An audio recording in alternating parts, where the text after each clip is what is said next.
सवाल तेजी से वायरल है देश भर में, भले ही उत्तर प्रदेश का है। जाटव समाज के लोगों ने सम्मान की लड़ाई लड़ते हुए बाबा साहब की जब यात्रा रोकी गई तो उन्होंने कलश यात्रा रोकी। देखिए, मैं इस तरह के रिएक्शनों को नहीं चाहता हूं, लेकिन अगर आप किसी को बहुत दबाओगे तो उसका रिएक्शन आपको झेलना पड़ेगा। मैं कई बार मंचों से कहता हूं कि वो समय चला गया, आज़ाद भारत है, कोई किसी का गुलाम नहीं है। अगर आप किसी को दबाने का काम करोगे तो वो अपने हक की लड़ाई लड़ने का काम करेगा। ये उन लोगों के लिए चेतावनी है जो गरीबों को, कमज़ोरों को कमज़ोर समझ के उन पर जुल्म करते हैं। कल जो लोग आज जुल्म सह रहे हैं, कल उन्होंने जुल्म का जवाब देना शुरू कर दिया तो सब खराब हो जाएगा। इसलिए लोगों को अपनी सोच में सुधार करके मानवता की तरफ चलना चाहिए। इसलिए मैं विशाल आपके माध्यम से कह रहा हूं कि उत्तर प्रदेश में जैसे भी सामंती सोच के लोग हैं वो अपनी सोच को जल्दी बदल लें तो अच्छा होगा। इस बार की आवाज सिर्फ एक गांव से नहीं आई, बल्कि पूरे उत्तर भारत में गूंजी। जाटव समाज के इस प्रतिरोध में आवाज शामिल हुई भीम आर्मी के संस्थापक चंद्रशेखर आजाद की भी, जिन्होंने इस घटनाक्रम पर सख्त प्रतिक्रिया दी। कभी कभी एक यात्रा रुक जाती है, लेकिन उससे उठने वाली आवाजें पूरे देश को झकझोर देती हैं। उत्तर प्रदेश के एक जिले में जब जाटव समाज ने कलश यात्रा को रोका तो यह सिर्फ धार्मिक आयोजन की बात नहीं रही, ये बन गई सम्मान की लड़ाई। जाटव समाज ने इसका विरोध किया और कहा कि बिना अनुमति और संवाद के उस मार्ग से कलश यात्रा निकालना उनके सामाजिक सम्मान के खिलाफ है। इसके बाद माहौल गर्मा गया। पुलिस, प्रशासन और सामाजिक संगठनों की भागीदारी शुरू हुई। यह विरोध सिर्फ एक मार्ग या आयोजन को लेकर नहीं था, यह विरोध था नजरअंदाज किए जाने के खिलाफ, दबाने की कोशिशों के खिलाफ और सबसे अहम आत्मसम्मान की रक्षा के लिए। जाटव समाज का कहना था कि जब भी वो बाबा साहब से जुड़े किसी आयोजन की योजना बनाते हैं तो बार बार रोका जाता है, आपत्तियां उठाई जाती हैं, लेकिन जब दूसरी ओर से कोई धार्मिक आयोजन होता है तो न सूचना दी जाती है, न ही इजाजत ली जाती है।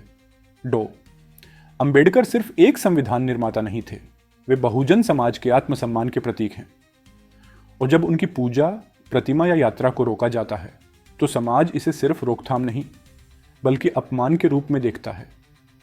यह क्रोध अकारण नहीं है, यह एक लंबे अन्याय, भेदभाव और अपमान की प्रतिक्रिया है।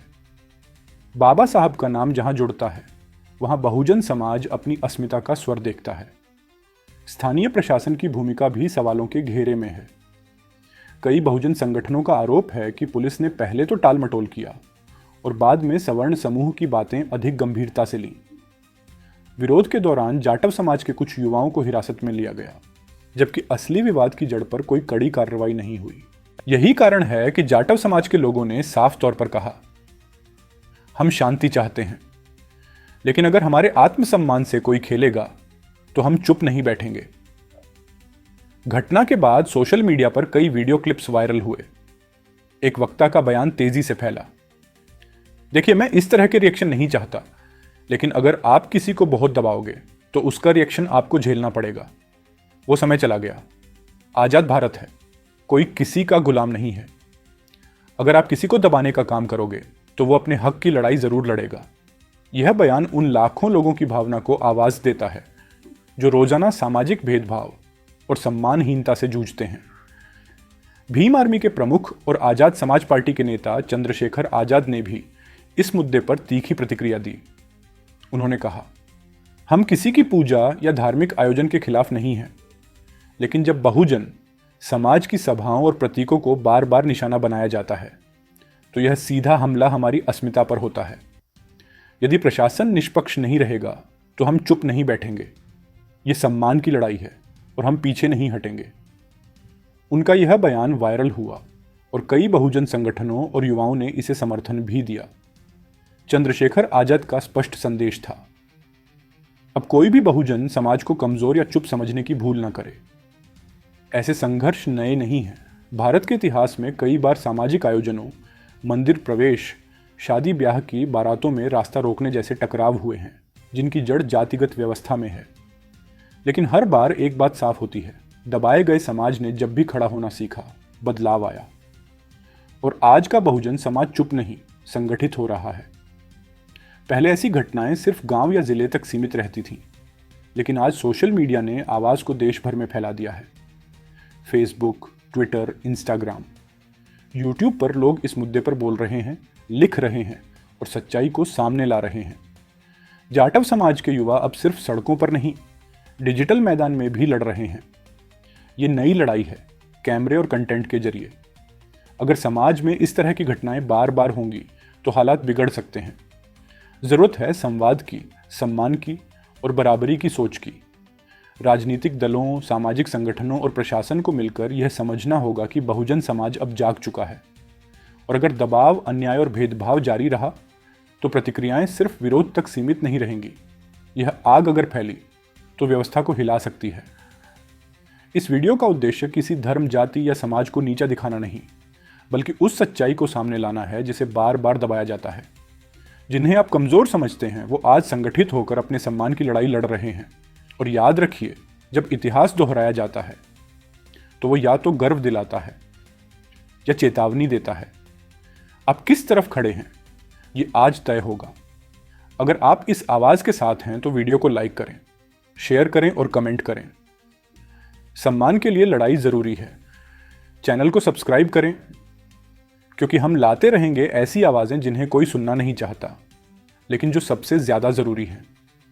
यही कारण है कि जाटव समाज के लोगों ने साफ तौर पर कहा, हम शांति चाहते हैं, लेकिन अगर हमारे आत्मसम्मान से कोई खेलेगा तो हम चुप नहीं बैठेंगे। घटना के बाद सोशल मीडिया पर कई वीडियो क्लिप्स वायरल हुए।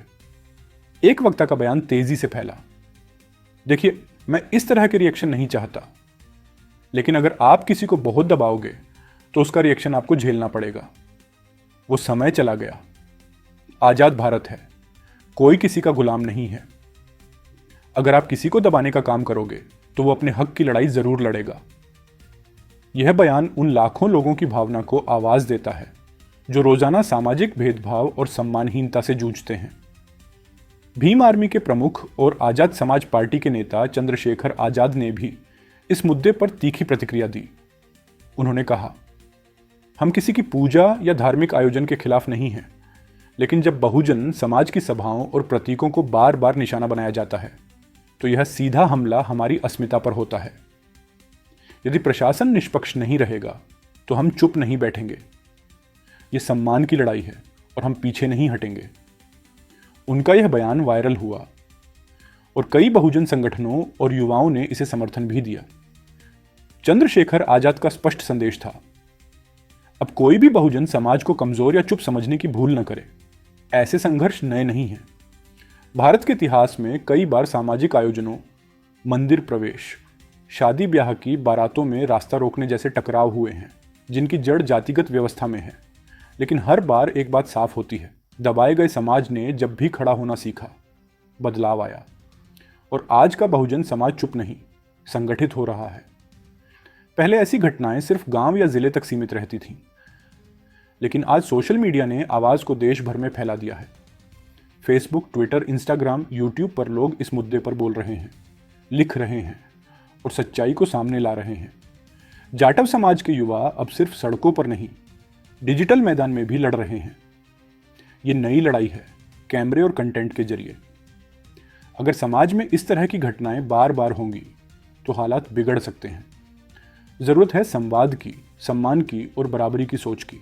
राजनीतिक दलों, सामाजिक संगठनों और प्रशासन को मिलकर यह समझना होगा कि बहुजन समाज अब जाग चुका है, और अगर दबाव, अन्याय और भेदभाव जारी रहा तो प्रतिक्रियाएं सिर्फ विरोध तक सीमित नहीं रहेंगी। यह आग अगर फैली तो व्यवस्था को हिला सकती है।